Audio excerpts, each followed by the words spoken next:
Okay, here we go. Well, hi, everyone. So, today we're going to be talking about how the Iroquois people lived. And this is a really significant part of who the Haudenosaunee were because um, it was all about the family, it was all about the clan, right? And that idea was spread out and impacted how they lived as people. So, what were Iroquois homes like in the past? The Iroquois people lived in villages of long houses. A long house was a large wood frame building covered with sheets of elm bark and many other different types of wood. The Iroquois longhouse were up to 100 feet long. Guys, that is so long. And each one housed an entire clan, as many as 60 to 100 and something people. So you can imagine if you need a house that has enough room for all of your relatives, you're all living under the same house, this house has to be big. And it was called the Longhouse because it was built like a long tube, and they had that different kind of areas for different things that you need that we're going to get into. Today, a lot of Iroquois families live in modern houses and apartment buildings, just like you guys. But back in the day, this is how the people would live. So if there was one long house per clan, then you can imagine the village would look like it would be a big structure, a big kind of fenced area with many of these huge long houses where people lived. The long houses and the village life. So extended families belonging to the same clan lived together in the long houses. Typically, 60 people would live in a long house. As the clan grew, the houses would expand to accommodate the family. So if you started off with 60 people in your clan in the long house, but then families started to grow, babies were being born, they would attach more and more structure to the end of the long house. On average, long houses measured approximately 8 to 100 feet in length and 20 feet wide. Roofs were either round or triangular.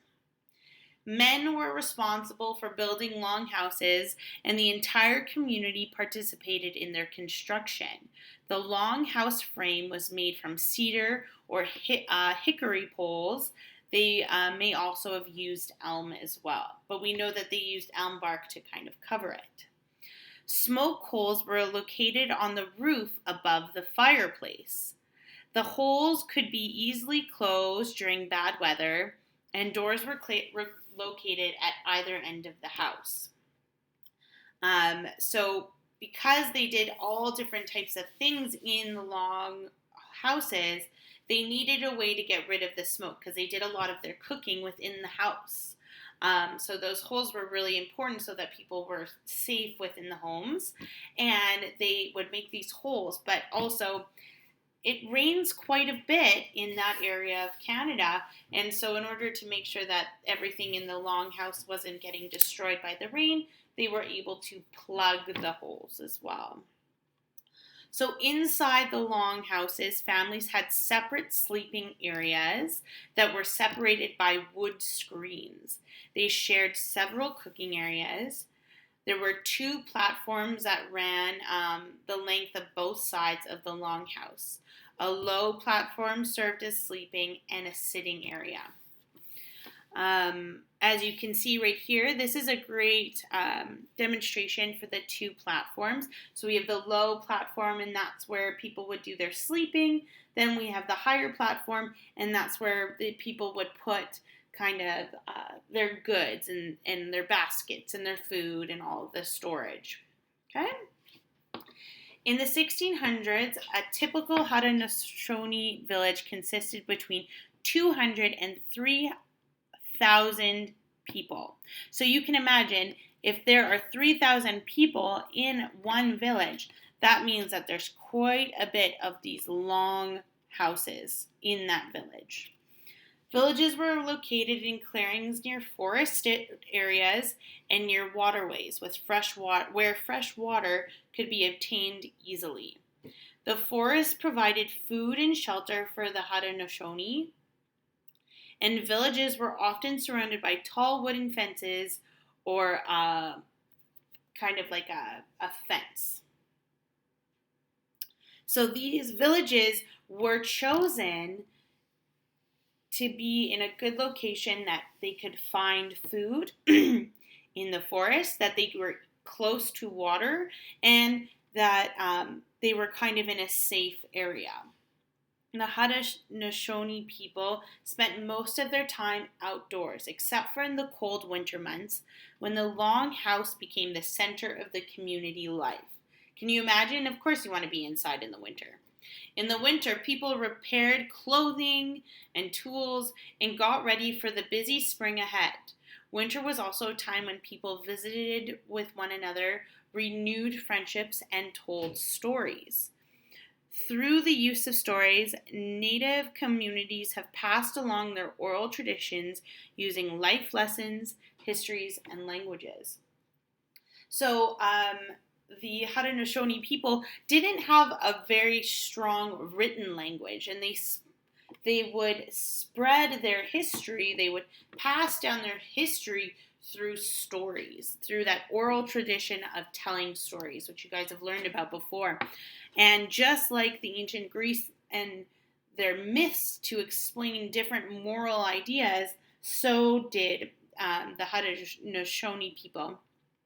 They would tell these mythical stories of different characters that were familiar to people to explain their history and certain life lessons. The Haudenosaunee communities moved every 20 to 30 years as firewood became exhausted and bark became scarce for repairing the longhouse roofs. Moving also allowed the soil to replenish for many years of planting crops. So the Haudenosaunee people weren't as quite nomadic as the Plains people. So we've learned about the Plains First Nations people who moved all over the place. They'd take their teepees and they'd pack them up and they'd move somewhere else. Whereas the Haudenosaunee people would find a place and they would live there for an extended period of time until the resources of the wood were no longer available and until the soil that they would grow their crops on was no longer nutritious. So at that time then, they would pack everything up and then they would go and find another place to live. Okay? So the longhouses were kind of the pillars of the community. So I kind of compare them a little bit to the school. The school is where all the children of the community come. They learn and they live there every day there, just to create that sense of community. Whereas the longhouses would do the same. They would create a sense of community. They would continue to build the strength of clan members because they all live together in one area. So head to your assignment and have a great day, guys.